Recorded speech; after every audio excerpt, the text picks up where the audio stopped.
Okay sir.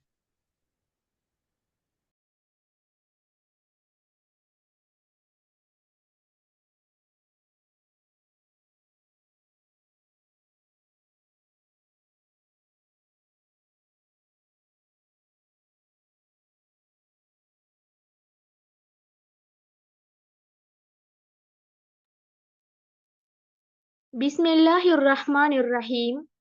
ஆதியும் அந்தமும் இல்லாதவன், ஆகுக எனும் சொல்லால் அனைத்தையும் படைத்தவன். அகிலத்தின் எஜமான், அண்ணல் நபியும் அருள்மறையும் தந்தவன். அறுதி தீர்ப்பு நாளின் அதிபதி அல்லாஹ்வுக்கே புகழ் அனைத்தும். அல்ஹம்துலில்லாஹ்.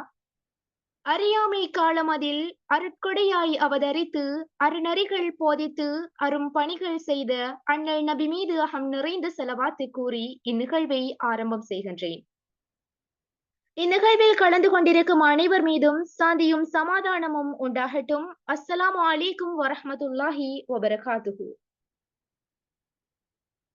இந்நிகழ்விற்கு சிறப்பு விருந்தினராக வருகை தந்திருக்கும் கொழும்பு பல்கலைக்கழக இளங்கலை மாணவி மற்றும் இவ்வருட பேனா துளிகளின் தலைவர் சகோதரி RF சப்னம் அவர்களை வரவேற்பதோடு, பேனா துளிகளின் நிறுவனர் AR ரஜா முகமது அவர்களையும் மற்றும் இப்பேனா துளிகளின் உறுப்பினர்களையும் இந்நிகழ்வில் கலந்து கொண்டிருக்கும் அனைத்து நல்லுள்ளங்களையும் அன்போடு வரவேற்கின்றேன்.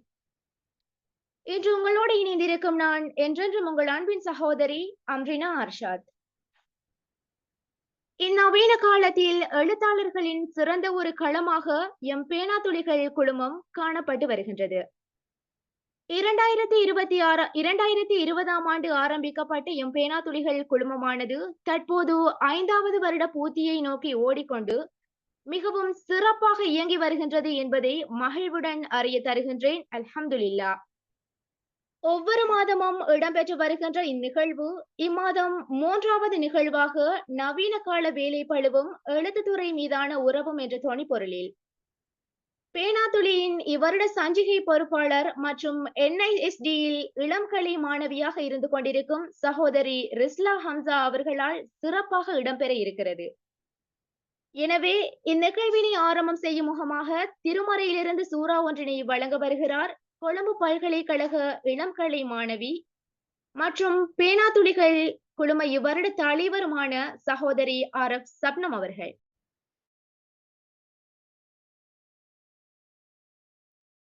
جزاك الله خيرا. بسم الله الرحمن الرحيم. تبارك الذي بيده الملك وهو على كل شيء قدير الذي خلق الموت والحياة ليبلوكم أيكم أحسن عملا وهو العزيز الغفور الذي خلق 7 سماوات طباقا ما ترى في خلق الرحمن من تفاوت فارجع البصر هل ترى من فطور ثم ارجع البصر كرتين ينقلب إليك البصر خاسئا وهو حسير ولقد زينا السماء الدنيا بمصابيح وجعلناها رجوما للشياطين وأعتدنا لهم عذاب السعير وللذين كفروا بربهم عذاب جهنم وبئس المصير. صدق الله العظيم. அல் குர்ஆனி முரத்து நிகழ்வினை ஆரம்பம் செய்த சகோதரி RF சப்னம் அவர்களுக்கு மனமார்ந்த நன்றிகள். நிகழ்வில் அடுத்ததாக வரவேற்பு உரையினை வழங்க நான் அன்புடன் அழைப்பது பேனா துளிகள் நிர்வாக உறுப்பினர் சகோதரி இல்மா இம்தியாஸ் அவர்களை. ஜஸாக்கல்லாஹ் ஹைரன். பிஸ்மில்லாஹிர் ரஹ்மானிர் ரஹீம். அளவற்ற அருளாளனுமான நிகரற்ற அன்புடையோனுமாகிய அல்லாஹ்வின் திருப்பெயரால் ஆரம்பிக்கிறேன். நவீன கால வேலைப்பளவும் இளம் தலைமுறையின் எழுத்து துறையின் மீதான உறவும் எனும் இழையோடிக் கொண்டிருக்கும் கருவை அடிப்படையாக கொண்டு ஒன்று கூடியிருக்கும் இம்மாதாந்த நிகழ்வுக்கு பேனா துளிகளின் குழுமத்தின் நிறுவனர் AR ரஜா முகமது அவர்களையும் இந்நிகழ்வுக்கு வருகை தந்திருக்கும் சிறப்பு வளவாளர் பேனா துளிகள் சஞ்சிகையின் பொறுப்பாளருமான NISDயின் இளங்கலை மாணவியுமான ரிஸ்லா ஹம்சா அவர்களை அன்புடன் வரவேற்பதோடு பேனா துளிகள் குழுமத்தின் நிர்வாக உறுப்பினர்களையும் இந்நிகழ்வுக்கு வருகை தந்திருக்கும் எழுத்துக்கள் எனும் உன்னதமான வாசிப்பை நுகரும் அனைத்து நல்லுள்ளங்களையும் அன்புடன் வரவேற்கிறோம். அஹ்லன் வசஹ்லன் வமர்ஹபன் பிக்கும். இந்நிகழ்வில் இறுதி வரை பங்கு பெற்று செல்லுமாறு அனைவரையும் பணிவன்புடன் கேட்டுக்கொள்கிறேன். நன்றி. அஸ்ஸலாமு அலைக்கும் வரஹ்மத்துல்லாஹி வபரகாத்துஹு என்பதை கூறிக்கொண்டு மீண்டும் ஒரு முறை வந்திருக்கும் அனைவரையும் வாழ்த்தி வரவேற்றுக் கொள்கிறேன். வரவேற்பு உரையினை வழங்கி சென்ற சகோதரி இல்மா இம்தியாஸ் அவர்களுக்கு மனமார்ந்த நன்றிகள். நிகழ்வில் அடுத்ததாக தலைமை உரையினை வழங்க வருகிறார் பேனா துளிகள் நிறுவனர் சகோதரர் AR ரஜா முகமது அவர்கள்.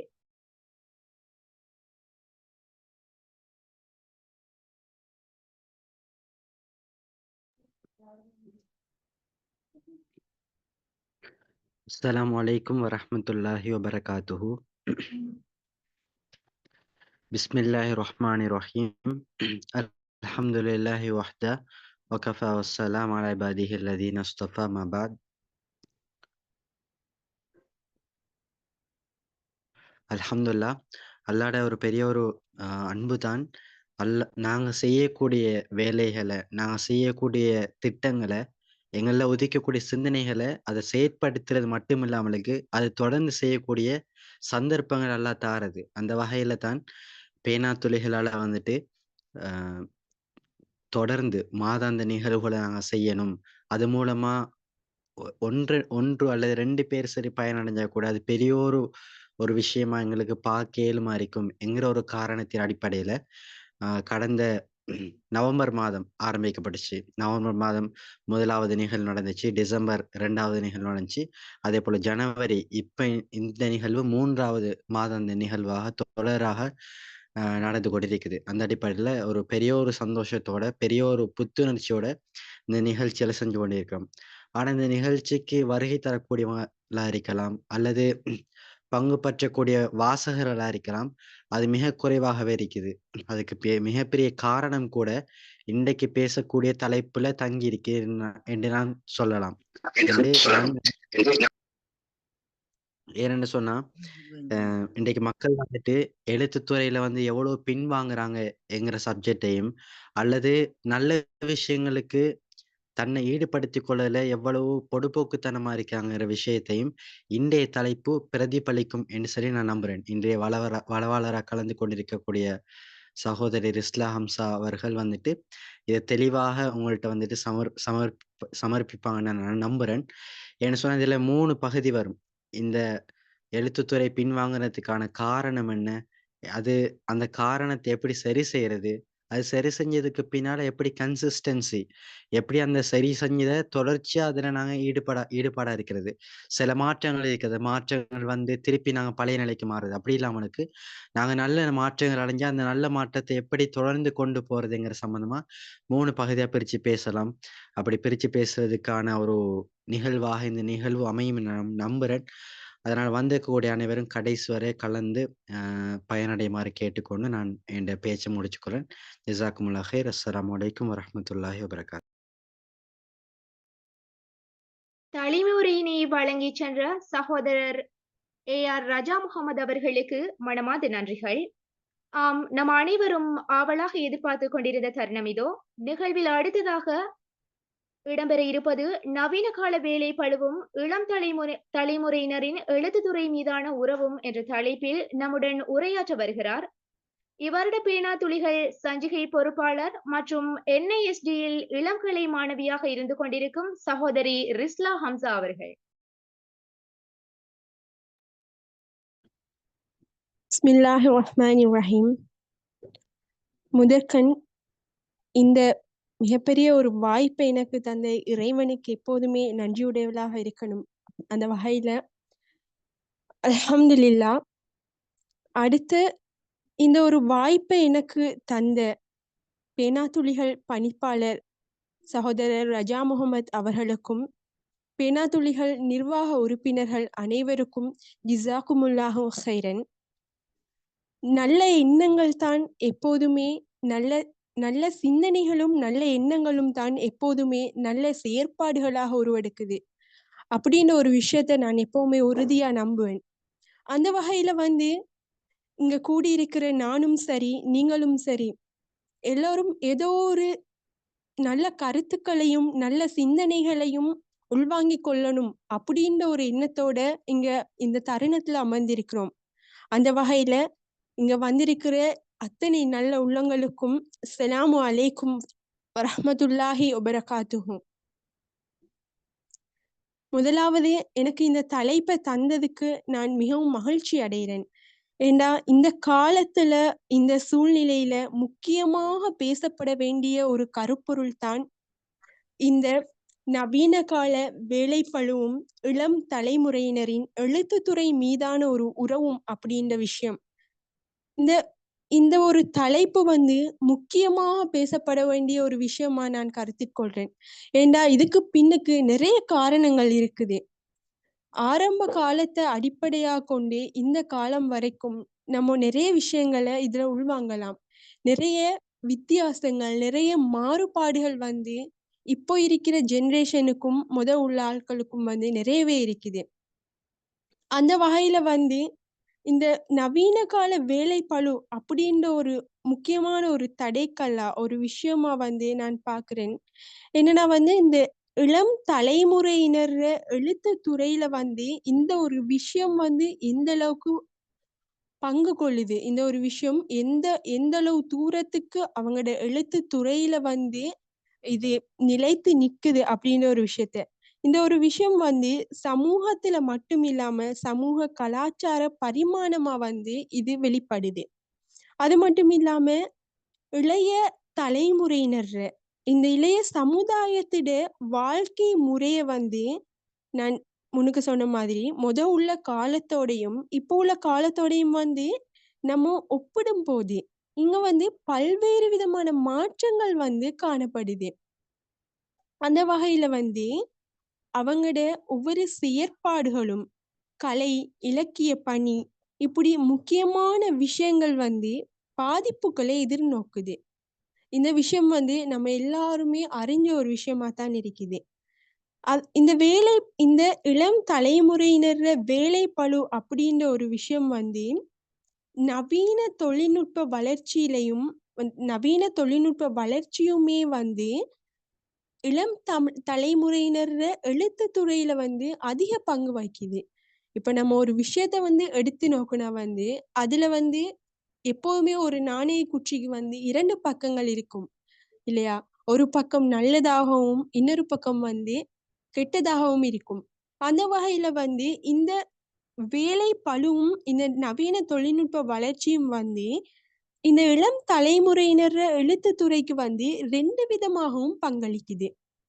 அப்படி நம்ம நிறைய விஷயங்களை இதுக்குள்ள பார்க்கலாம். ஒண்ணாவது நான் இதுல முக்கியமா சொல்ற விஷயம் என்னன்னா வந்து எல்லாருக்குமே தெரிஞ்ச ஒரு விஷயம்தான். இப்ப ஆரம்ப காலத்துல வந்து அல் ஹசனாத்ன்னு சொல்லி ஒரு சஞ்சிகை வெளிவந்தது.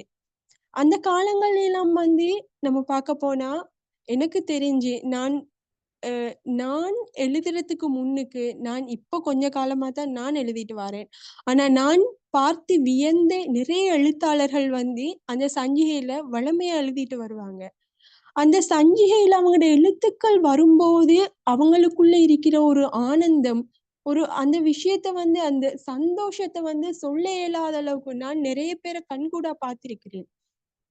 அப்படி நிறைய சஞ்சிகைகள், பத்திரிகைகள்ல வந்து அவங்களோட எழுத்துக்கள் வரும்போது, அதுல இருந்து ஒரு சிலர் வந்து பிரயோசனப்படும்போது, அந்த சந்தோஷம் வந்து அவங்களுக்கு அது வார்த்தையால சொல்ல முடியாத ஒரு விதமான சந்தோஷம், ஒரு பேருவகையா இருக்கும். ஆனா, என்ன பொறுத்த வரைக்கும், இந்த காலகட்டத்துல நான் பார்க்க போனா, நீங்களுமே பார்த்திருப்பீங்க. சில விஷயங்கள் வந்து நான் பார்க்கிறேன் என்ன விஷயம்னா, இந்த காலகட்டத்துல வந்து, இந்த வேலைப்பளு வந்து அவங்கள இளம் எழுத்தாளர்கள வந்து எந்த அளவுக்கு ஒரு சுமைய கொண்டு சேர்க்குதோ, அந்த சுமையின் காரணமாக வந்து, அவங்க இப்ப ஆரம்ப காலத்துல எழுதுற எழுத்தாளர்கள் வந்து முக்கியமாக அவங்க எழுத்துக்கள வந்து சமர்ப்பிக்கணும். எழுத்துக்கள் மூலம் வந்து சமூகத்துக்கு ஏதோ ஒரு வகையில ஒரு கருத்துக்கள சொல்லணும் அப்படின்ற முக்கியமான விஷயங்கள முன் வச்சு அவங்க எழுதினாங்க. அடுத்தது அவங்களோட எழுத்தாற்றல வந்து அவங்களோட ஒரு லட்சியம், அவங்களோட ஒரு கனவா வச்சுட்டு இருந்தாங்க.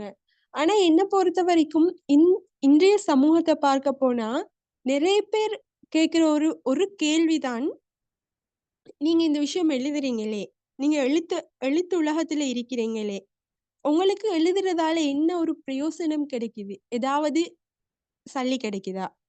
ஏதாவது பிரதிபலன் ஏதாவது நீங்க அனுபவிக்கிறீங்களா? அப்படின்னு நிறைய பேர் என்கிட்டயே வந்து நேரடியா கேட்டிருக்கிறாங்க.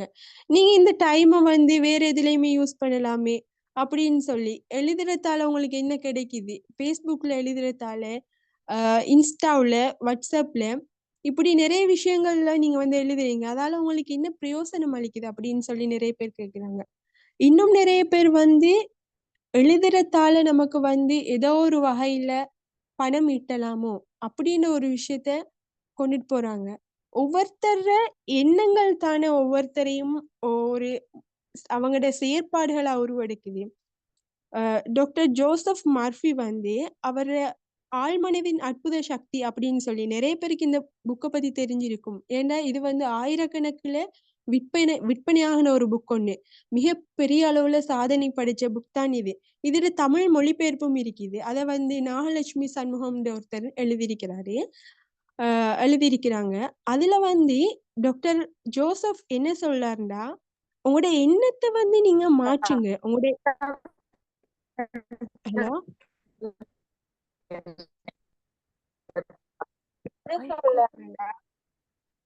ஹலோ ஹலோ விளங்குது இல்லையா நான் பேசுறது?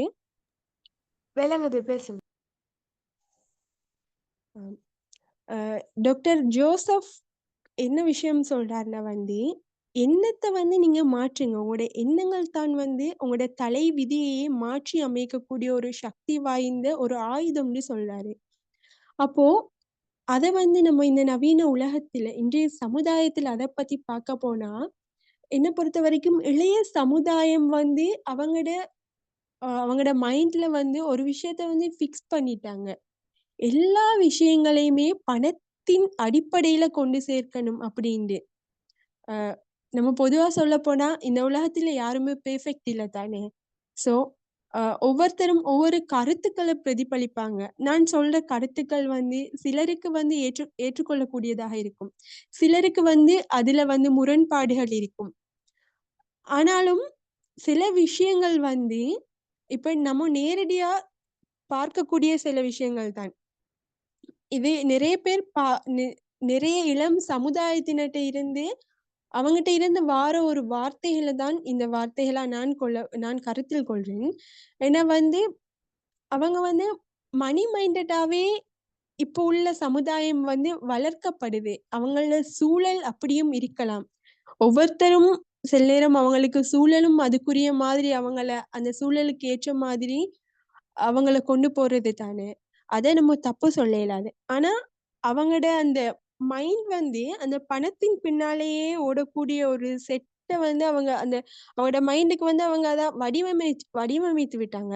ஏன்னா அதனால தான் வந்து எந்த விஷயத்த எடுத்தாலுமே இப்போ வேலை இப்போ யுனிவர்சிட்டி ஸ்டூடெண்ட்ஸ யுனிவர்சிட்டி ஸ்டூடெண்ட்ஸா இருந்தாலுமே, ஸ்கூல் படிக்க போற புள்ளைகளா இருந்தாலுமே, இப்போ அவங்களுக்கு இப்போ உதாரணமா அவங்களுக்கு ஒரு யுனிவர்சிட்டி கிடைச்சாலுமே, அ என்னட்டயே நிறைய பேர் கேட்கிற கொஸ்டின் தான் இது. இந்த யுனிவர்சிட்டிக்கு போனா என்ன ஃபெக்கல்டிஸ் இருக்கும்? அந்த ஃபெக்கல்ட்டில வந்து என்னத்த தேர்ந்தெடுக்கலாம்? இப்ப இப்படி இத தேர்ந்தெடுத்தா வந்து ஷூரா ஜாப் கிடைக்குமா? அ ஜொப்புக்கு போகலாமா? ஜொப் இல்லாட்டி யுனிவர்சிட்டி போயிட்டு என்ன வேலை அப்படின்னு சொல்லி. நான் இதுல என்ன விஷயத்த பார்க்கிறேன்டா, இப்போ உள்ள சமுதாயம் அறிவ தேர்ந்தெடுக்கிறத விட, பணத்த தேர்ந்தெடுக்கிறது அதிகமா இருக்குதோ! அப்படின்ற ஒரு எண்ணம் வந்து எனக்குள்ள இருக்குது. ஏன்னா வந்து அறிவுல சிறந்தவர்கள விட, அந்த அறிவ வந்து அவங்க பெற்றுக்கொள்றதுக்கு போராடுறத விட, அவங்களோட நேரத்த, அவங்களோட உடல், அவங்களோட உள்ளம் எல்லாத்தையுமே அவங்க செலவழிக்கிறது வந்து பணத்துக்காகத்தான். அதனால இன்னைக்கு எவ்வளோ விஷயங்கள அவங்க இழக்குறாங்க. குடும்பத்தோட செலவழிக்கிற நேரத்த இழக்கிறாங்க. அவங்களுக்கு புடிச்ச விஷயங்கள செய்றதுக்குரிய நேரத்த இழக்குறாங்க. இப்படி இந்த டைம் வந்து இந்த நேரம் வந்து ஒரு பொக்கிஷமான விஷயம் இல்லையா? அந்த விஷயத்த வந்து பணத்துக்கு பின்னாலே அவங்க செலவழிக்கும்போது, அவங்களுக்கு பிடிச்ச விஷயங்கள வந்து அவங்க செய்யறதுக்குரிய அந்த நேரம் வந்து அவங்களுக்கு இல்லாம போகுது. பெருமதியான நேரங்கள் வந்து இந்த பணத்துக்கு பின்னாலேயே போறதால இந்த அவங்கள்ட்ட சிலருக்கு வந்து இந்த எழுத்து ஆர்வம் அப்படின்றது வந்து ஆரம்ப காலத்துல ஒரு அவங்களுடைய எதிர்காலமாக கூட இருக்கலாம். சிலர் வந்து பொழுதுபோக்குக்காக எழுதுவாங்க. நம்ம பொதுவா சிலர்ட்ட கேட்டோம்னா வந்து சொல்லுவாங்க, எனக்கு பொழுதுபோக்கா வந்து நான் வாசிக்கிறத பொழுதுபோக்கா வச்சுக்கொள்றது. அதே நேரம் எழுதுறத பொழுதுபோக்கா வச்சுக்கொள்வேன். எனக்கு முழு நேரமா இத ஆக்கிக்கொள்ள இயலாட்டிலும், சில நேரங்கள்ல நான் எழுதுவேன். என் மனசுல உள்ள கவலைகள வந்து எழுத்திட வடிவுல நான் கொண்டு போவேன். சமூகத்துக்கும் சொல்ல வேண்டிய விஷயங்கள வந்து எழுத்திட வடிவுல கொண்டு போவேன்டு. இந்த எழுத்துக்கள் வந்து ஒரு சமூகத்துக்கு வந்து எவ்வளோ மிகப்பெரிய ஒரு அவங்களோட கருத்துக்கள சொல்றதுக்கு மிகப்பெரிய ஒரு ஆயுதமா இருக்குது. அந்த கருத்துக்கள வந்து சமூகத்துக்கு கொண்டு போறதுக்கு, அடுத்தவங்களுக்கு எத்தி வைக்கிறதுக்கு, இது மிகப்பெரிய ஒரு முக்கியமான ஒரு விஷயமா இந்த எழுத்துக்கள நான் பார்க்கிறேன். அ எல்லாருக்கும் தெரிஞ்சிருக்கும்னு நினைக்கிறேன். பிரதிலிபின்னு சொல்லி ஒரு ஒண்ணு இருக்குது. அதுல வந்து கூடுதலா எழுத்தாளர்கள் வந்து கதாசிரியர்கள் நிறைய கதைகள் தான் அதுல கூடுதலா வரும். கதைகள், நாவல்கள் எல்லாமே அது வந்து எழுத்துக்காகவே ஆரம்பிக்கப்பட்ட ஒரு தளம். அதுல வந்து நிறைய கதாசிரியர்களோட முன் பக்கத்த நீங்க போயிட்டு பார்த்தீங்களா இருந்தால், எல்லாருமே அதுல போட்டிருப்பாங்க. நிறைய 100க்கு 90% மாணவர்கள் போட்டிருப்பாங்க. நான் ஒரு குடும்ப பெண்ணாக இருந்தேன் ஆரம்பத்துல. என்ன பொழுதுபோக்குக்காக நிறைய விஷயங்கள நான் வாசிக்க போனேன். அப்படி வாசிக்க பேய்த்து, அந்த வாசிப்பின் மூலம் தான் எனக்கு வந்து எழுத்துல வந்து ஒரு ஆர்வம் ஏற்பட்டுச்சு அப்படின்ட்டு. அப்போ இந்த எழுத்துத் துறை வந்து எவ்வளோ ஒரு முக்கியமான ஒரு துறையா காணப்படுது. அதுலயும் வந்து இளம் எழுத்தாளர்கள் வந்து அவங்க இந்த காலகட்டத்துல வந்து நிறைய இளம் எழுத்தாளர்கள் இருக்கிறாங்க. நிறைய பேர புத்தாக்க சிந்தனை வந்து அவ்வளோ ஒரு புதிய ஒரு நிறைய விஷயங்கள் அவங்க எழுத்துக்கள்ல கொண்டு வராங்க. ஒவ்வொருத்தரும் ஒவ்வொரு விதத்துல கைதேர்ந்தவர்களாக இருக்கிறாங்க. இதுல சந்தோஷப்பட வேண்டிய விஷயம் என்னன்னா வந்து, மரபு ரீதியான எழுத்துக்கள கூட இன்றைய புதிய தலைமுறையினர் அத மரபு ரீதியாவும் கொண்டு போறாங்க.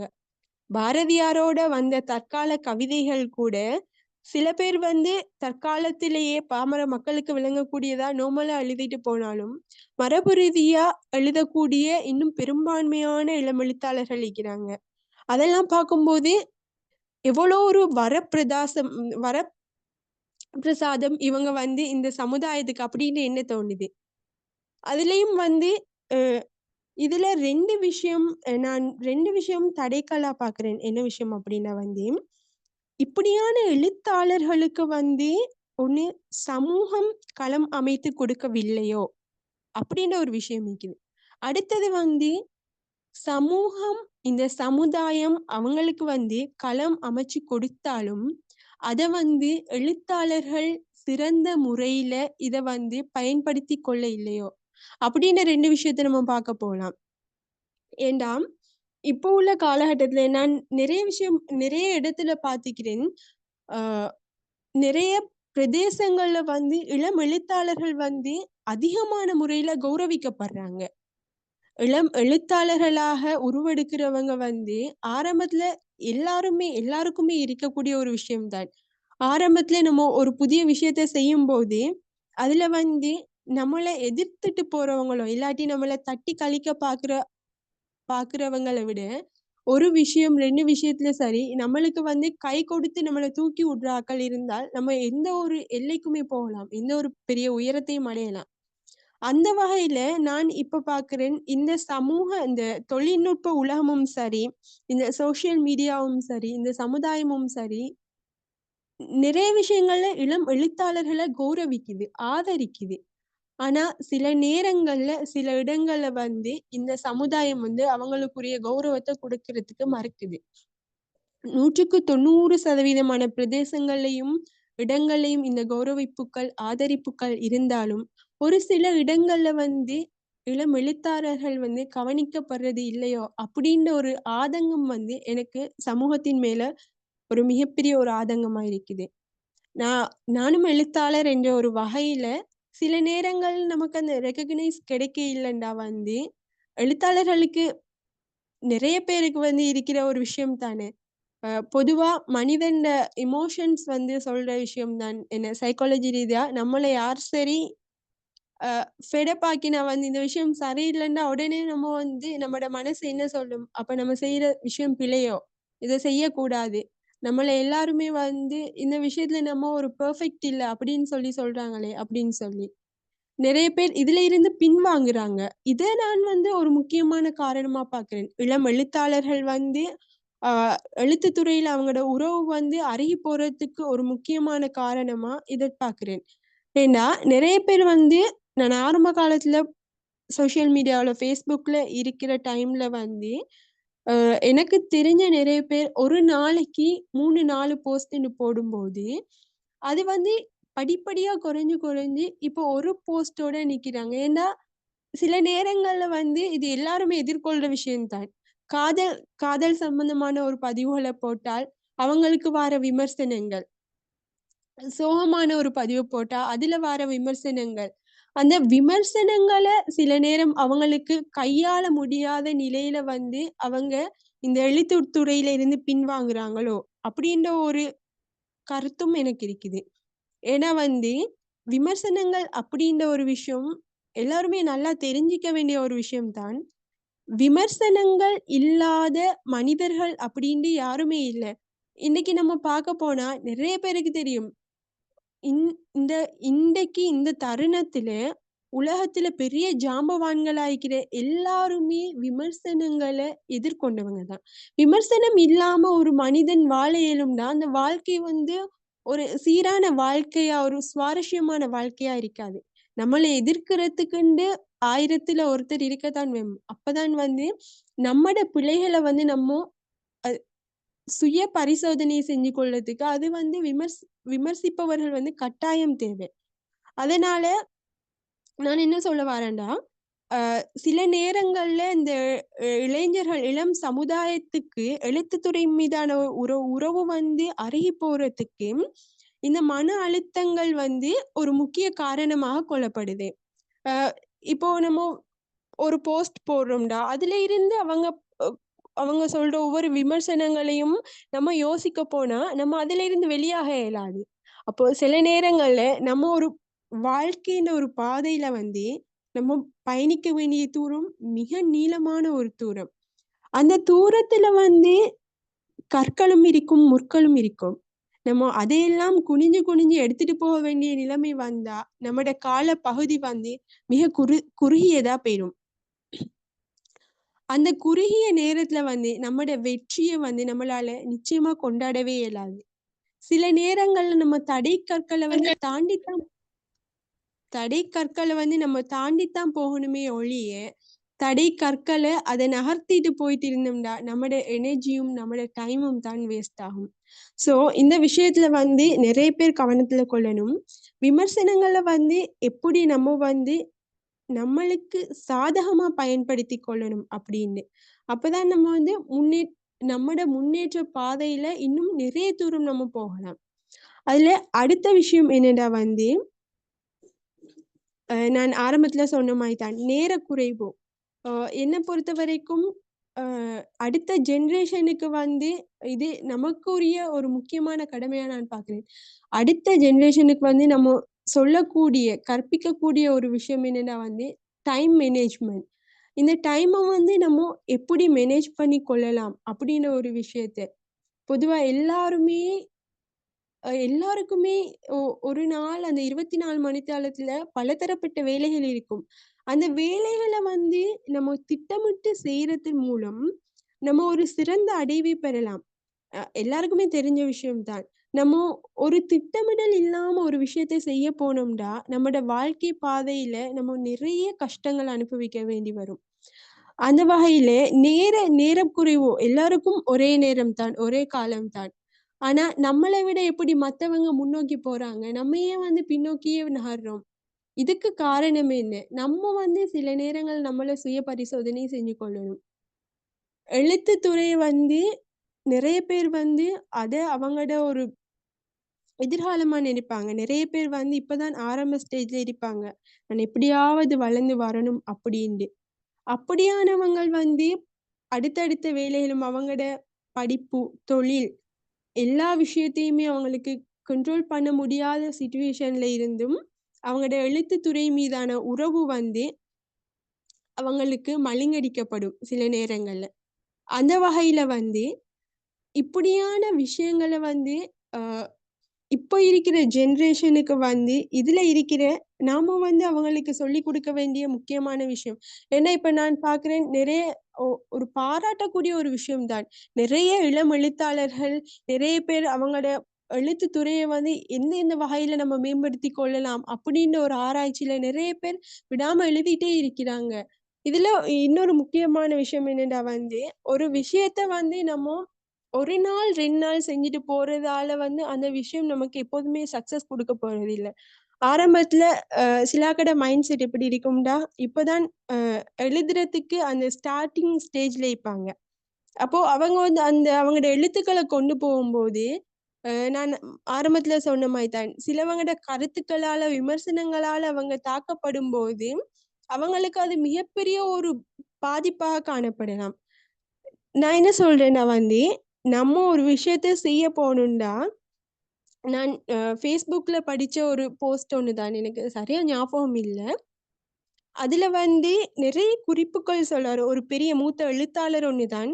அவரு ஒரு குறிப்புகள் சொல்றாரு. என்ன விஷயம்டா, நீங்க எழுத்துத் துறையில நீங்க கட்டாயம் இருக்கணுமா? இந்த எழுத்து உலகுல உங்களுக்கு ஒரு முக்கிய ஒரு பங்கு ஒண்ணு கட்டாயம் இருக்கணுமா?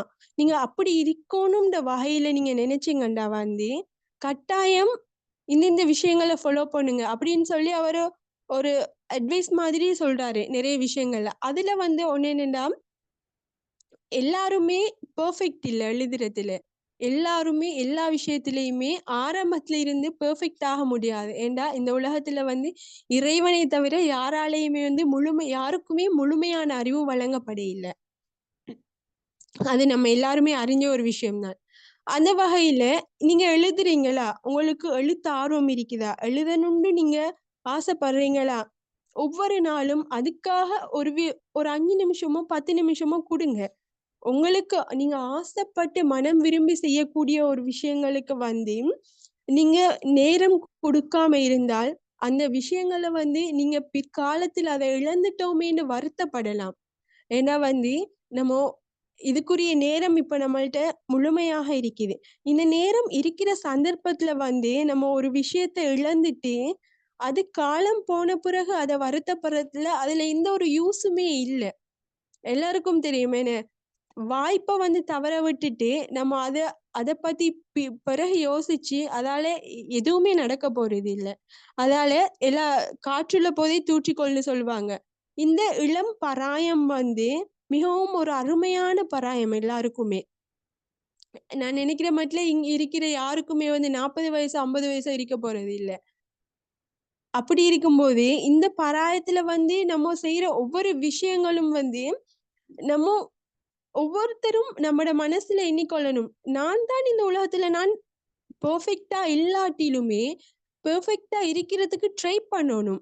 நம்ம முயற்சியே எடுக்காம அந்த விஷயத்துல தோல்வி அடைஞ்சுட்டேன்னு சொல்லும்போது, உலகம் இதை ஏற்றுக்கொள்ளாது.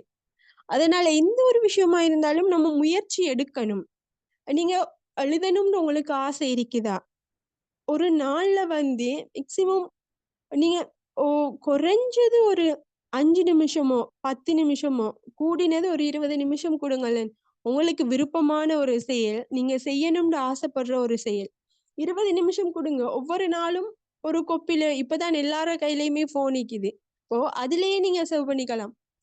உங்களுக்கு புடிச்ச விஷயங்கள எழுதுங்க. அந்த எழுத்துக்கள் எப்படி இருந்தாலும் பரவாயில்ல. உங்களுக்கு ஒவ்வொரு நாளும் என்னென்ன எழுத்துக்கள் வருதோ, என்னென்ன தோணுதோ, மனசுல என்னென்ன இருக்குதோ, அதையெல்லாம் எழுதுங்க. எழுதிட்டு ஒரு கொஞ்ச நாள் போன பிறகு, ஒரு 1 மாசம் சரி போன பிறகு, நீங்க அந்த எழுத்துக்கள எல்லாம் பாருங்க. நீங்க ஸ்டார்ட்ல எப்படி எழுதினீங்களோ, அதே 1 மாசத்துக்கு பிறகு எப்படி இருக்குது, அந்த எழுத்துக்கள பாருங்க. நிச்சயமா நீங்க இத செஞ்சு பார்த்தீங்கன்னா, உங்களுக்கு நீங்களே வியப்பீங்க. ஏன்டா ஆரம்பத்துல எழுதின உங்களோட எழுத்துக்கும், பிற்காலத்துல நீங்க எழுதப் போற உங்களோட எழுத்துக்கும் கட்டாயம் ஒரு வித்தியாசம் இருக்கும். ஆரம்பத்துல எழுதின எழுத்துக்கள் நார்மலா எழுதியிருப்பீங்க. அதுக்கு பிறகு அந்த ஆசைகள் உங்களுக்கு தூண்ட, அத எழுதணும்னு ஒரு ஆர்வம் வரும். கட்டாயம் ஒரு எழுத்தாளன் என்ன பொறுத்த வரைக்கும் கட்டாயம் ஒரு எழுத்தாளன் ஒரு சிறந்த வாசிப்பவராக இருக்க வேண்டும், வாசிப்பாளனாக இருக்க வேண்டும். ஏன்னா நிச்சயம் வாசிப்பு இல்லாத மனிதன் பூரணம் அடைய மாட்டான். அதால நம்மோட வாசிப்பு திறன் தான் நம்மோட எழுத்தாற்றலுக்கு இங்க முக்கிய பங்கு வகிக்குது. அதனால நம்ம எதை ஒவ்வொரு நாளும் நம்ம நீங்க யாரோட எழுத்துக்கள் அந்த எழுத்துக்கள் சின்னதோ பெருசோ அதையெல்லாம் கவனத்துல கொள்ள தேவையில்லை. நீங்க ஒவ்வொரு விஷயத்தையும் வாசிச்சு அத பிறகு எழுத போக்குள்ள அதுல நீங்களாவே அதுல ஒரு வித்தியாசத்தை காணுவீங்க. அதுல ஒரு சிறப்பம்சம். இப்ப நீங்க எழுதும் போது நீங்க உங்களுக்குண்டு சில நேரங்கள்ல உங்களுக்கு பிடித்த எழுத்தாளர்கள் இருப்பாங்க. அப்ப அதிகமா இந்த விஷயத்துல நானும் தடுமாறுறது தான். ஏன்னா எல்லாருக்குமே நம்மளோட எழுத்துக்கள் நமக்கே பெர்ஃபெக்ட் இல்லாத மாதிரி ஒரு தாட் வரும் சம்டைம். இப்ப நானே எழுதிட்டு சில நேரங்கள்ல பார்ப்பேன், ஏன் அடுத்தாக்களோட கம்பேர் பண்ணி பார்ப்பேன், ஏன் இந்த எழுத்துக்கள் மட்டும் இப்படி ஒரு பாக்குறதுக்கு ஒரு ஈர்ப்பு இல்லாத மாதிரி இருக்குது அப்படின்னு சொல்லி இந்த இந்த எண்ணத்தை மாற்றத்துக்கு நான் நிறைய முயற்சி செய்வேன். நிறைய பேர்ட்ட போய் இது கேட்பேன், என் எழுத்துக்கள் எப்படி இருக்குதுன்னு. ஆனால் நான் கேட்காமலும் சில பேர் என்கிட்ட சொல்லுவாங்க. அந்த நேரங்கள்ல நம்மட மனசு ஏதோ ஒரு கேள்வி நம்மட மனசுக்குள்ள குடைஞ்சிட்டே இருக்கும். ஏன் நம்மட எழுத்துக்கள் மட்டும் இப்படி இருக்குது அப்படின்னு சொல்லி. அது நம்மள்ட்ட இருக்கிற பிள்ளைதான். நம்ம எழுத்துக்களை சரிவர செய்யறதுக்கு ஒரு விஷயத்த ஆரம்பிச்சா நம்மோட முயற்சி படிப்படியா சரியான முறையில இருக்கும்போது நம்ம அறுவடை செய்யற அந்த நேரம் வரும்போது நிச்சயம் அது சிறந்த ஒரு அறுவடையாகத்தான் இருக்கும். அதுல ஒரு விஷயம், அமெரிக்க தத்துவவியலாளர் சொல்றாரு, ரால்ஃப் வால்டோ எடிசன் அப்படின்ற ஒருத்தர் சொல்றாரு, என்ன விஷயம்டா மனிதன் நாள் முழுதும் எதை பற்றி சிந்திக்கிறானோ அதுவாகவே ஆகிறான். அப்ப இந்த விஷயத்த நான் ஃபர்ஸ்ட் பார்க்கும்போது எனக்கு தோணின விஷயம்தான். இப்போ ஒரு எழுத்தாளர் நான் ஆரம்பத்துல நான் நிறைய பேரை பார்த்து வியந்தேன் அப்படின்னு சொன்னதானே. அப்போ அவங்கெல்லாம் அவங்களோட 24 மணித்தியாலும் அவங்களோட சிந்தனைகள் எதுவாக இருக்கும்டா எழுத்துக்களை பற்றிய சிந்தனைகளாத்தான் இருக்கும். அதனாலேயே ஒழிய அவங்க இந்த காலத்துல பெரிய பெரிய எழுத்தாளர்களா உருவெடுக்கிறதுக்கு இது ஒரு சிறந்த காரணமா இருக்கலாம். அப்போ நம்முடைய எண்ணங்களையும் நம்மளோட சிந்தனைகளையும் நம்ம எதை கொண்டு பயணிக்கிறோமோ அதுல இருந்துதான் நம்ம மாற்றம் அடைய போறோம். அதால இளம் எழுத்தாளர்களா ஸ்டார்டிங் ஸ்டேஜ்ல இருக்கிறவங்களும் சரி, இப்ப எழுதிட்டு அதுல நேரமின்மையால அவதிப்படுறவங்களும் சரி, இந்த சில விஷயங்களை நான் சொல்ற விஷயங்களை உங்களுக்கு உடன்பட்டால் நீங்க ஏற்றுக்கொண்டால் இதை கட்டாயம் செஞ்சு பாருங்க. ஏண்டா எழுத்த மாதிரி ஒரு ஆயுதம் நான் இதுவரைக்கும் ஒரு பவர்ஃபுல்லான ஒரு ஆயுதத்தை நான் எங்கேயுமே பார்த்தது இல்லை. சில நேரங்கள்ல நமக்கு அடுத்தவங்களுக்கு சொல்ல முடியாத ஒரு சூழ்நிலை ஏற்படும் போது கூட எத்தனையோ விஷயங்களை எத்தனை பேரை படிச்சிருக்கிறோம். சிறைக்குள்ள இருந்தே எழுத்தாளர்களாக உருவெடுத்த எத்தனையோ ஜாம்பவான்களை பத்தி படிச்சிருக்கிறோம். அதே மாதிரி இந்த எழுத்துக்கள் தான் ஒரு சமூகத்தை முழு உலகையுமே ஆட்டி படைக்கக்கூடிய ஒரு சக்தியை வச்சிருக்குது. என்ன ஒரு ரிக்வஸ்ட் என்னன்னா எந்த நேரத்திலயா இருந்தாலும் சரி, நம்மட மனசுல எழுத்து எழுத்து அப்படின்றது ஒரு மிகப்பெரிய ஒரு வரப்பிரசாதம். நான் சொன்ன மாதிரி அது நம்ம கேட்ட உடனே டக்குன்னு கிடைக்க போறது இல்லை. அருவி மாதிரி கொற்ற ஒரு விஷயமும் இல்லை. நமக்கு உதிக்கும் சில நேரங்கள்ல மற்றவங்களை பத்தி எனக்கு தெரியாது. ஆனா என்னை பொறுத்த வரைக்கும் எனக்கு சில நேரங்கள்ல சிலர் தலைப்புகள் தந்தா அதுல எழுதுறதுக்கு நான் மிச்சமே கஷ்டப்படுவேன். ஏன்னா அந்த தலைப்புக்கு கீழே எனக்கு எழுதுறதுக்கு சில நேரங்கள்ல வராது. இதுவே சில நேரங்கள்ல நான் சும்மா சில வேற எது சரி சிந்தனையில இருக்கும்போது ஒரு சில கவிதைகளோ இல்லாட்டி ஒரு வேற வேற சிந்தனைகள்ல இருக்கும்போது எனக்கு ஒரு கவிதைகள் உருவெடுக்கும். நான் மோஸ்ட்லி நிறைய பேர்ட்ட நான் கேள்விப்பட்ட ஒரு விஷயம் தான் என்ன பத்தின அவங்க சொன்ன ஒரு விஷயம் என்னன்னா நான் மத்த நேரம் எழுதணும் அப்படின்னு சொல்லி இருந்து எழுதுற எழுத்துக்களை விட என்ன அறியாமலே எனக்கு உதிக்கிற எழுத்துக்கள் மிகவும் சிறந்த ஒரு எழுத்துக்களாக இருக்கும்.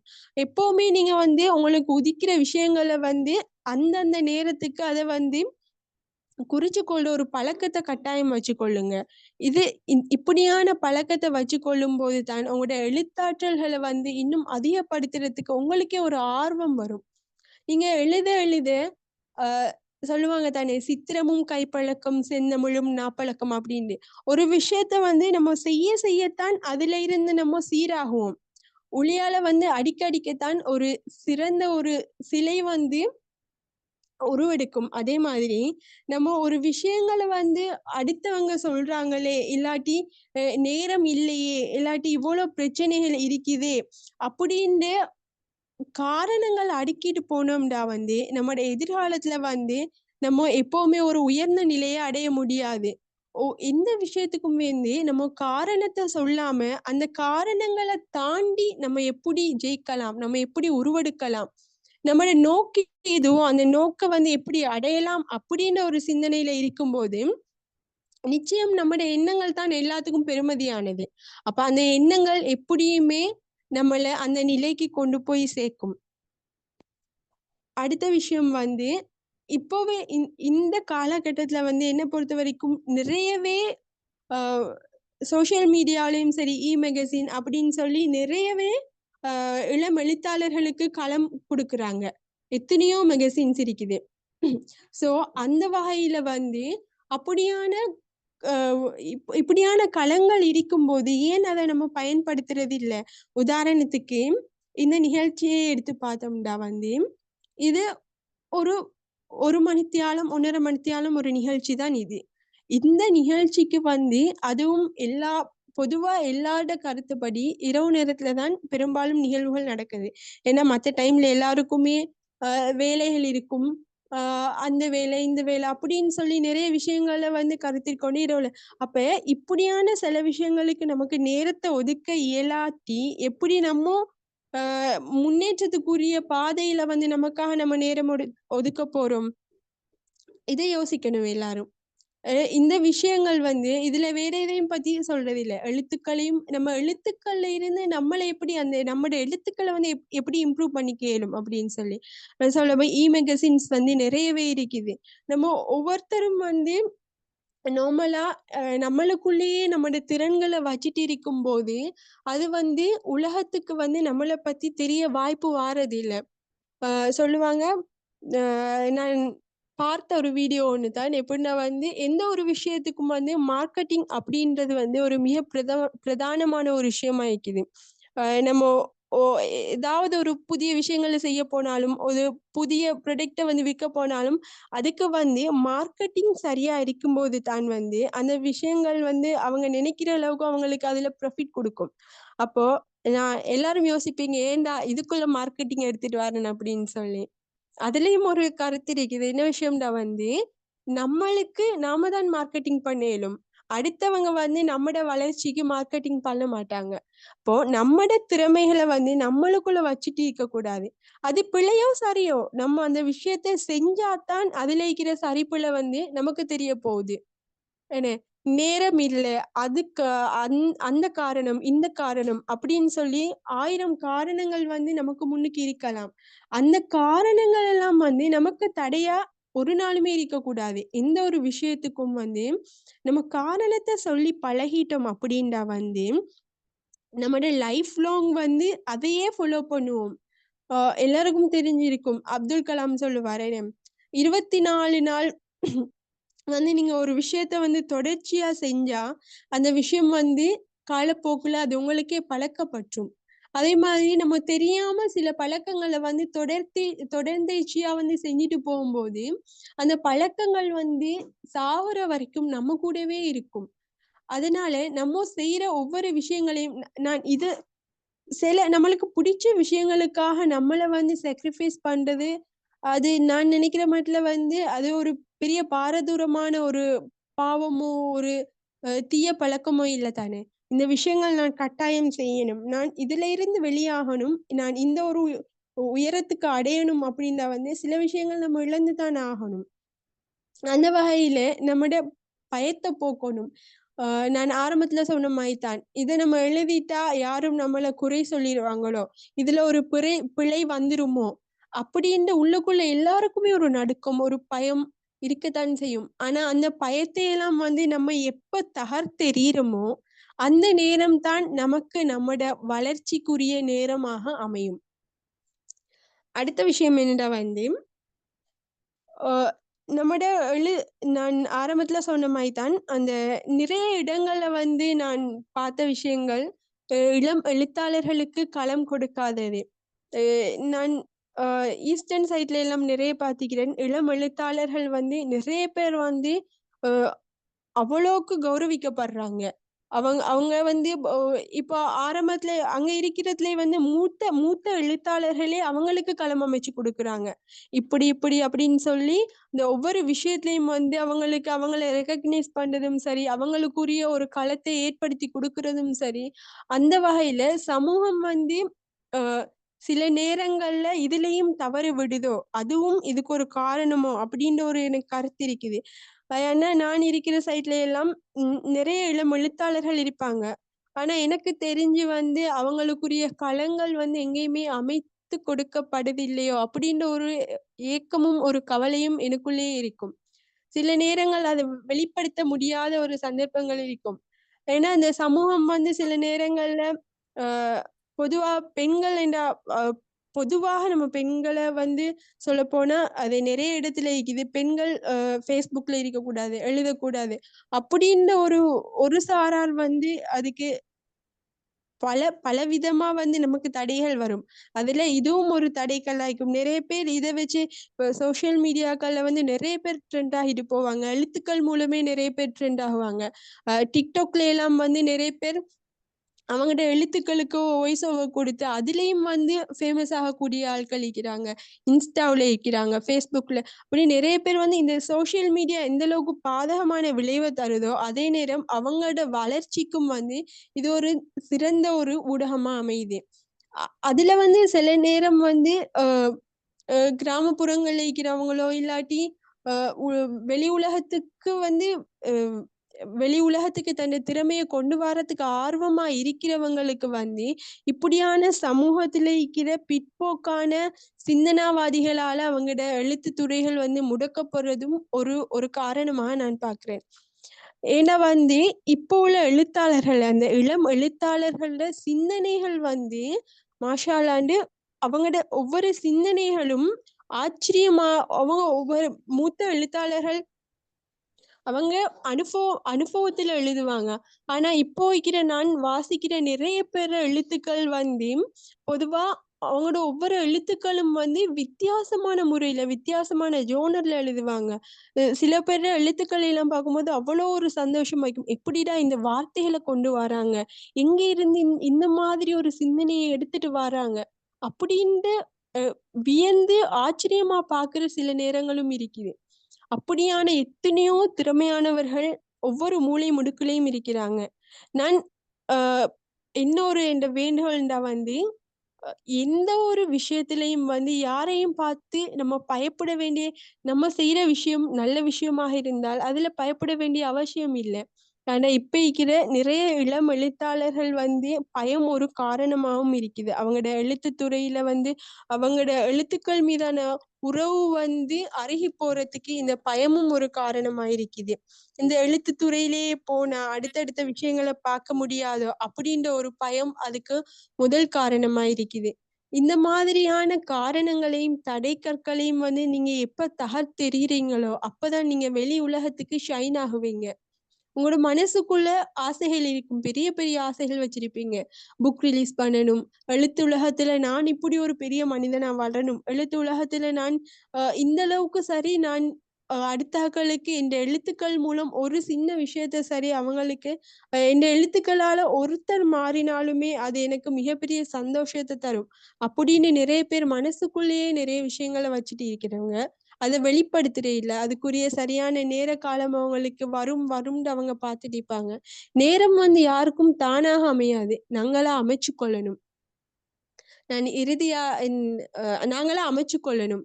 ஸோ அந்த வகையில நேரத்தை அடிப்படையா வச்சு நேரமும் போயிட்டு இருக்குது.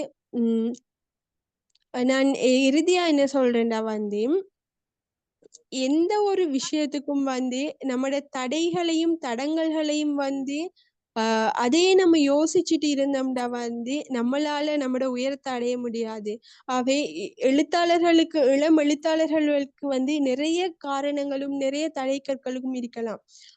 முதலாவது நீங்க செய்ய வேண்டிய விஷயம் என்னன்னா வந்து இனி வார ஜென்ரேஷனா இருந்தாலும் சரி, இப்போ உள்ள யங்ஸ்டர்ஸா இருந்தாலும் சரி, ஒரு நேர முகாமைத்துவத்தை வச்சுக்கொள்ளுங்க. உங்களுக்குன்னு நேரம் இருக்கும். படிக்கணுமா, வேலை செய்யணுமா, நிறைய பேருக்கு அது ஒரு சுமையா இருக்கும். படிக்கும் போதே வேலை செய்யறது. அதனால வந்து அவங்களோட இந்த மாதிரியான ஒரு ஆசைகளை வந்து அவங்களுக்கு வெளிக்கொண்டு வர இயலாத ஒரு சிச்சுவேஷன் இருக்கும். அது பொதுவா எல்லாருக்குமே இருக்கிற விஷயம்தான். சோ நீங்க என்ன செய்யுங்க, அதுக்காக ஒரு ஒரு 5 நிமிஷம் உங்களுக்காக ஒதுக்குங்க. ஒரு 5 நிமிஷம் ஒதுக்குறதுல நைட் டைம்லயோ இல்லாட்டி ஏர்லி மார்னிங்லயோ சில நேரங்கள்ல வந்து ஒரு 5 நிமிஷம் நீங்க உங்களுக்காண்டு குடுக்குற ஒரு நிமிஷமும் வந்து மிக பெருமதியான நேரமாக மிக பெருமதியான ஒரு விஷயமா இருக்கும். அந்த வகையில வந்து அந்த நேர முகாமைத்துவத்தை நீங்க திட்டமிட்டு அமைச்சு கொள்ளுங்க உங்களோட வாழ்க்கைக்கு. அப்படி நீங்க ஒரு விஷயத்தை திட்டமிட்டு அமைக்கும் போதே உங்களுக்கும் அந்த எழுத்து துறைக்கும் மீதான அந்த உங்களுக்கும் எழுத்து துறைக்கும் இடையிலான அந்த உறவு வந்து எப்பவுமே முறியடிக்கப்படாது. இதுதான் மிக முக்கியமான காரணங்களா நான் பார்க்கிறேன். இந்த நேர முகாமைத்துவம் நேரம் இல்ல அப்படின்னு சொல்லி சர்வ சாதாரணமா எல்லாருமே சொல்லிட்டு கடந்துட்டு போறோம். அந்த விஷயங்கள வந்து நமக்கு வர தடங்கல்களை நம்ம தான் முறியடிக்கணும். அடுத்தவங்க வந்து நம்மளுக்காக நிக்க போறதில்லை எந்த ஒரு விஷயத்துக்கும். சோ கட்டாயம் என்ன செஞ்ச யாருமே இதுதான் காரணம், இதனாலதான் நான் எழுத இல்லை அப்படின்னு சொல்லி பிற்காலத்துல வருத்தப்படுறதை விட இந்த காலத்தில் நமக்கு கிடைச்சிருக்கிற இந்த பொக்கிஷமான நேரங்களை வந்து நமக்குரிய நேரமா வந்து நம்ம கட்டாயம் அதை வடிவமைச்சு கொள்ளணும். எழுத்து நான் திரும்ப திரும்ப சொல்றேன், எழுத்து வந்து ஒரு மிகப்பெரிய ஒரு ஆயுதம் வந்து எழுத்துத்துறை அப்படின்றது வந்து ஒரு ஒரு பரந்த ஒரு கடல். அதுல வந்து நிறைய பேர் இருப்பாங்க. அதுல நம்மளும் ஒரு சிறந்து விளங்குறதுக்கு நம்மளால எந்த அளவுக்கு நம்மட முயற்சியை கொடுக்கணுமோ அந்த அளவுக்கு நம்ம முயற்சியை கொடுக்கும்போது தான் வந்து நம்ம வந்து ஒரு உயரத்தை அடைய முடியும். நம்மட ஒரு இலக்கை வந்து அடைய முடியும். நிறைய பேருக்கு இந்த காலம் ஆரம்ப காலத்தை விட இந்த காலத்துல வந்து நிறைய களங்கள் இருக்குது, நிறைய அமைப்புகள் இருக்குது. நீங்க எழுதுறதுக்கு எவ்வளோ வசதிகள் இந்த நவீன காலத்துல இந்த தொழில்நுட்ப காலத்துல இருக்குது. ஆகவே என்ன ஒரே ஒரு வேண்டுகோள் தான். நீங்க நேரத்தையோ இல்லாட்டி இந்த விஷயங்களையோ மனநிலையோ மன அழுத்தத்தையோ இல்லாட்டி அடுத்தவங்களோட கருத்துக்களையோ அடுத்தவங்களோட விமர்சனங்களையோ இதுதான் காரணங்கள், இதனாலதான் எழுவே இல்லை அப்படின்னு சொல்லி அந்த காரணங்கள் எல்லாம் முன்வைக்கிறத இன்றையில இருந்து எல்லாருமே, நானுமே சரி நீங்களுமே சரி எல்லாருமே ஒரு எல்லாருமே சேர்ந்து ஒரு விஷயத்த வந்து நல்லா ஞாபகம் வச்சுக்கொள்வோம். நம்ம ஆசைப்படுற ஒரு சில விஷயங்களுக்காகன்னு ஒரு சில நேரங்களை ஒதுக்குவோம். இந்த நேரங்கள்ல நான் இதை செய்யணும் அப்படின்னு நம்மளுக்கு அடுத்தடுத்த வழிகள் இருக்கும், அதுலயும் நம்ம முன்னேறலாம். ஆனால் மனசுக்கு பிடிச்ச ஒரு வழியில வந்து நம்ம ஒரு உயரத்தை காண்றது வந்து இந்த உலகத்துல யாராலையுமே தர முடியாத ஒரு இன்பம் அதுதான். ஸோ லாஸ்டா நான் என்ன சொல்ல வரேன்டா, எந்த ஒரு சந்தர்ப்பமா இருந்தாலும் நீங்க எழுத்த வந்து எப்போதுமே உற்றக்கூடாது.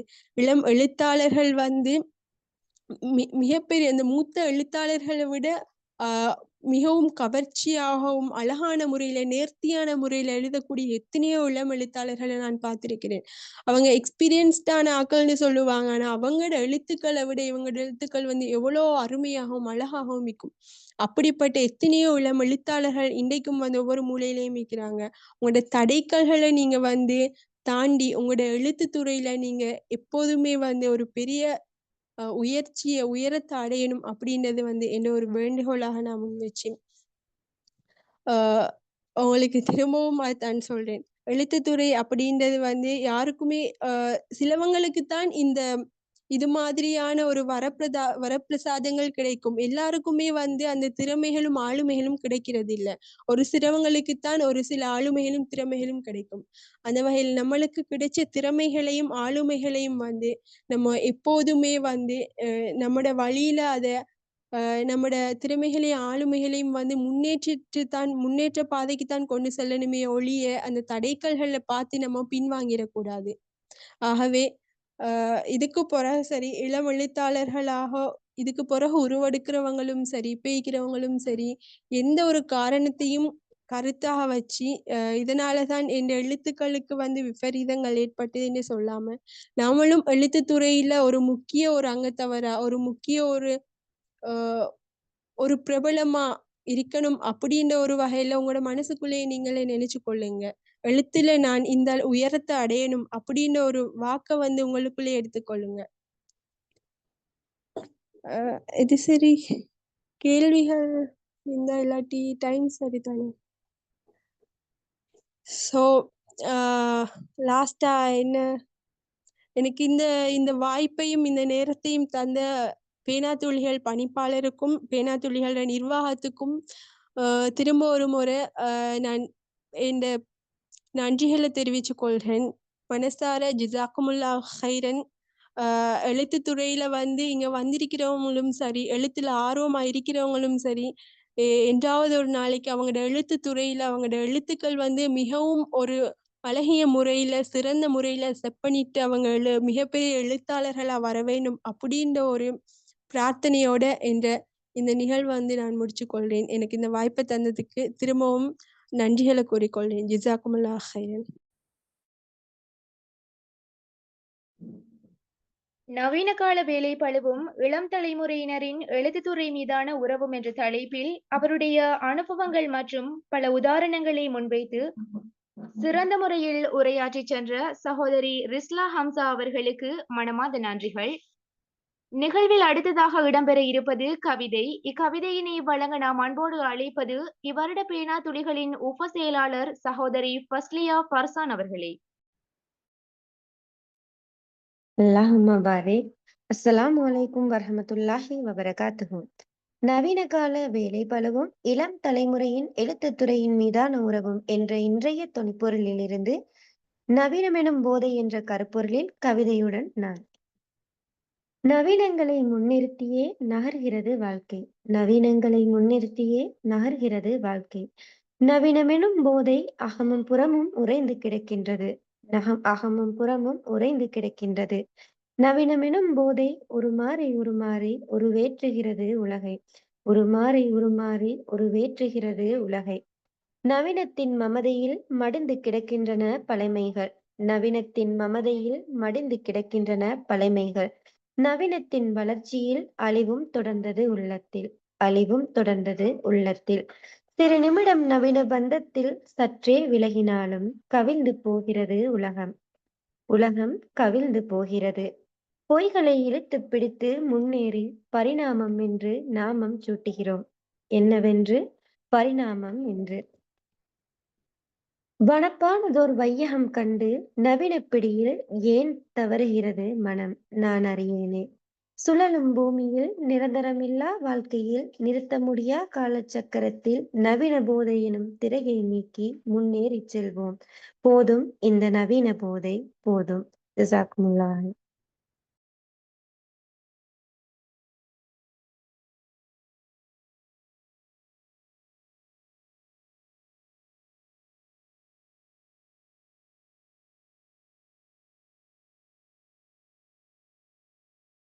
அவர்களில் கவிதையை வழங்கி சென்ற சகோதரி ஃபஸ்லியா ஃபர்சான் அவர்களுக்கு மனமார்ந்த நன்றிகள். நாம் இப்போது நிகழ்வின் இறுதி கட்டத்தை அடைந்துள்ளோம். நிகழ்வின் இறுதியாக இடம்பெற இருப்பது நன்றியுரை. இதனை வழங்க வருகிறார் இவ்வருட பேனா துளிகளின் செயலாளர் சகோதரி நுஹா நிசார் அவர்கள்.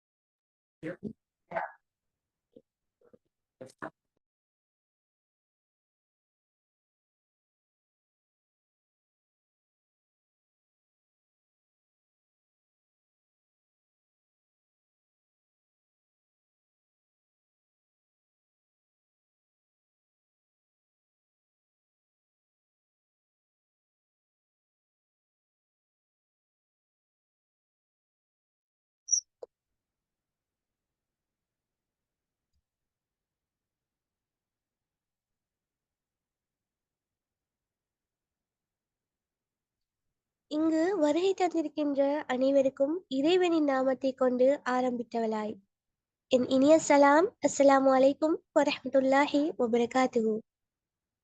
பேனாத்துளிகளின் புதிதாக ஆரம்பிக்கப்பட்டு நடைமுறைக்கு கொண்டு வரப்பட்ட இந்நிகழ்வானது மாதந்தோறும் நடைபெற்று வருகிறது என்பதைத்து பெரும் மகிழ்ச்சி அடைகிறேன். எல்லா புகழும் இறைவனுக்கே, அல்ஹம்துலில்லாஹ். அந்த வகையில் கடந்த மாதமும் இந்நிகழ்வானது பேனாத்துளிகளின் நிறுவனர் மற்றும் பிரதம ஆசிரியர் சகோதரர் ரஜா முகமது அவர்கள் வளவாளராக கலந்து கொண்டு சமூக சிந்தனையுடைய இளைஞர்களுக்கான தேவை என்ற தலைப்பில் மிகச் சிறந்த முறையில் சீரும் சிறப்புமாக உரையொன்று நடைபெற்றது என்பது நாம் அனைவரும் அறிந்த விடயமே. அந்த தொடரில் 3வது நிகழ்வாக இம்மாதமும் பேனாத்துளிகளின் இவ்வருட சஞ்சிகை பொறுப்பாளரும் சமூகவியல் இளங்கலை மாணவியுமான ரிஸ்லா ஹம்சா அவர்கள் வளவாளராக கலந்து கொண்டு நவீன கால வேலைப்பளுவும் இளம் தலைமுறையின் எழுத்துத்துறை மீதான உறவும் என்ற தொனியில் மிகவும் சிறப்பான முறையில் சொற்பொழிவாற்றினார். அல்ஹம்துலில்லாஹ். மேலும் இந்நிகழ்ச்சியை மெருகூட்ட வருகை தந்த பேனாத்துளிகளின் இவ்வருட தலைவரும் மற்றும் கொழும்பு பல்கலைக்கழக இளங்கலை மாணவியுமான ஃபாத்திமா ஷப்னம் அவர்களின் கிராத் பாராயணமும், அதனைத் தொடர்ந்து பேனாத்துளிகளின் நிர்வாக உறுப்பினர் இல்மா இம்தியாஸ் அவர்களின் வரவேற்புரையும், பேனாத்துளிகளின் நிறுவனர் மற்றும் பிரதம ஆசிரியர் ரஜா முகமது அவர்களின் தலைமை உரையும், பேனாத்துளிகளின் உப செயலாளர் சகோதரி ஃபஸ்லியா ஃபர்சான் அவர்களின் கவிதையும் மெருகூட்டியதோடு ஆரம்பம் முதல் இறுதி வரை சிறந்த முறையிலும் தெளிந்த குரல் வளத்தோடும் அறிவிப்பாளினியாக நிகழ்ச்சிகளை தொகுத்து வழங்கிய சகோதரி அம்ரினா அர்ஷாத் அவர்களுக்கும் மற்றும் இந்நிகழ்ச்சியை எந்த ஒரு தங்கு தடைகளுமின்றி சிறப்பான முறையில் செய்து முடிக்க ஜூம் தொழில்நுட்ப உதவியை வழங்கிய தஸ்பீஹ் மீடியா பணிப்பாளர் சகோதரர் அஷேக் அல்தாஃப் அவர்களுக்கும் நன்றிகள் நவிழ்ந்து கொண்டு, இங்கு காலம் நேரம் பாராது வருகை தந்திருக்கின்ற பேனாத்துளிகளின் நிர்வாக உறுப்பினர்களுக்கும் வாசகர்களுக்கும் எந்த ஒரு தொந்தரவுகளுமின்றியும் சலிப்புகளுமின்றியும் நிகழ்ச்சியில் இறுதி வரை களமு சிறப்பித்த அத்துணை நல்லுள்ளங்களுக்கும் நிர்வாக குழு சார்பாக என் இதயம் கனிந்த நன்றிகளும் பிரார்த்தனைகளும் என்றென்றும் உரித்தாகட்டும். ஜஸாக் அல்லாஹ் ஹைரன். நன்றியுரையை வழங்கி சென்ற சகோதரி நுஹா நிசார் அவர்களுக்கு மனமார்ந்த நன்றிகள். இப்பேனாத்துளிகள் குழுமம் எழுத்துத்துறையில் ஆர்வமுள்ளவர்களின் வளர்ச்சியை மேம்படுத்துவதற்கு ஆரம்பிக்கப்பட்ட ஒரு களமாகும். எனவே இப்பேனாத்துளிகள் குழுமம் இன்று மட்டுமல்லாமல் வரும் நாட்களிலும் சிறப்பாக இயங்க வேண்டும் என இறைவனிடம் பிரார்த்திக்கின்றேன். மேலும் என்னை இந்த நிகழ்வுக்கு அறிவிப்பாளராக அழைத்த பேனாத்துளிகள் குழுமத்திற்கு மனமார்ந்த நன்றிகளை தெரிவித்துக் கொண்டு உங்களிடமிருந்து விடைபெறும் நான் என்றென்றும் உங்கள் அன்பின் சகோதரி அம்ரினா அர்ஷாத்.